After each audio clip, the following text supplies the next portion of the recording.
Here we see Picasso painting on glass, both creatively and destructively. He's working intuitively. There's a balance here between letting the head lead the hand and letting the hand lead the head. This balance of instinct and intellect is something artists must wrestle with. That is, balancing technical craft with creativity and inspiration. Picasso once explained that reality lies in how you see things. A green parrot is also a green salad.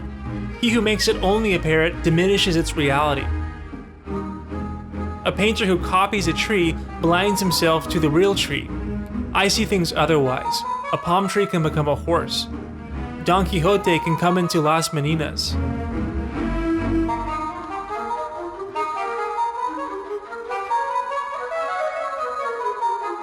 Picasso was expressing the liberating qualities of abstract art, the ability for an image to house multiple meanings, multiple truths, multiple realities all at once.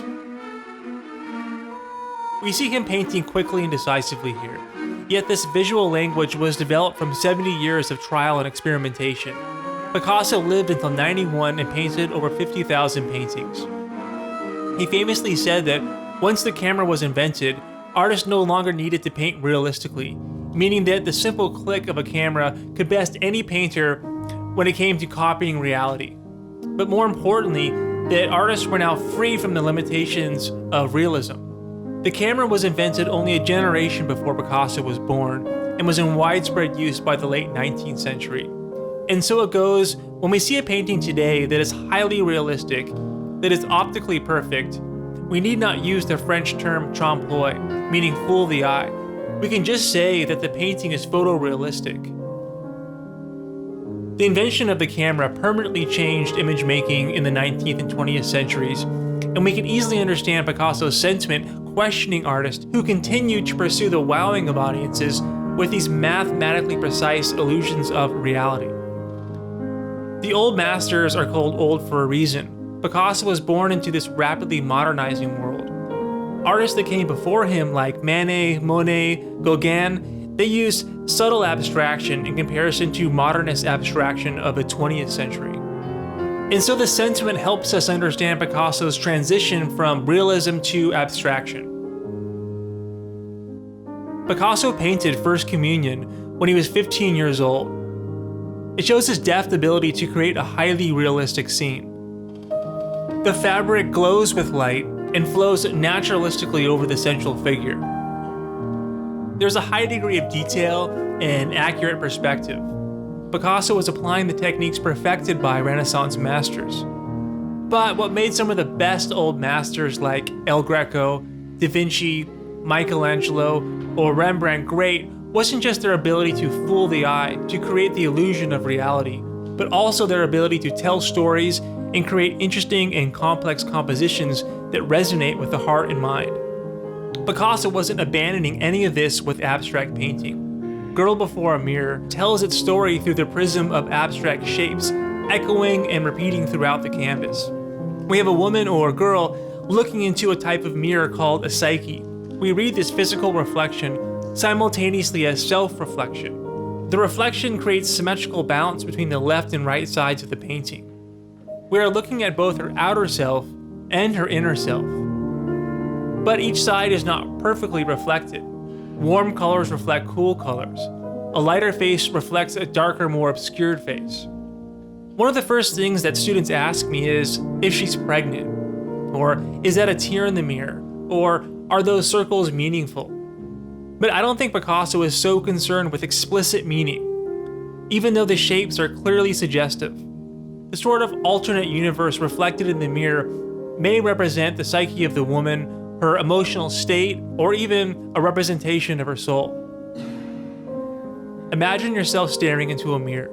How does one explain that experience? How does one paint that experience? Is it even possible? How does one paint an image of a soul reflected in a mirror? These are not simple, concrete ideas. This is where abstract painting can shine, to describe the intangible, the philosophical, or the metaphysical. Now, we do know that the girl before the mirror is Picasso's mistress at the time, Marie-Thérèse Walter, the subject of many Picasso paintings, including another famous painting titled the Réve French for the Dream, which sold for $155 million. Girl Before Mirror would fetch a similar price if it ever went to auction. Picasso met Marie-Thérèse when she was 17 and he was 45 and still married to his wife Olga, making Marie-Thérèse about 22 in this painting. Marie-Thérèse did eventually become pregnant with Picasso's child in 1935. So we could add another layer to this painting, that of voyeurism. As Picasso paints Marie-Thérèse, he is gazing upon his much younger mistress as she gazes, undressed, into a mirror. Maybe she's imagining herself pregnant, or old, or happy, or sad. Maybe Picasso watches her and he imagines that she's pregnant with his child, or he imagines her growing old.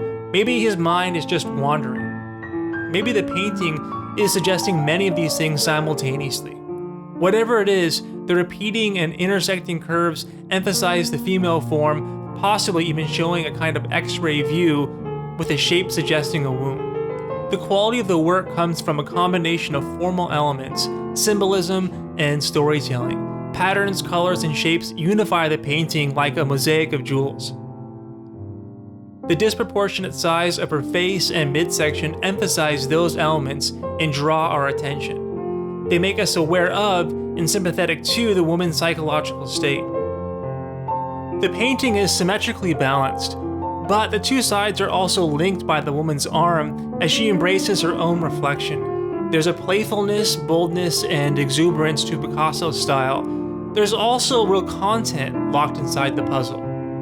Abstraction provides Picasso with the freedom to suggest multiple realities, to play with symbols and shapes, and to tell a story not possible through realistic painting or by simply snapping a photograph.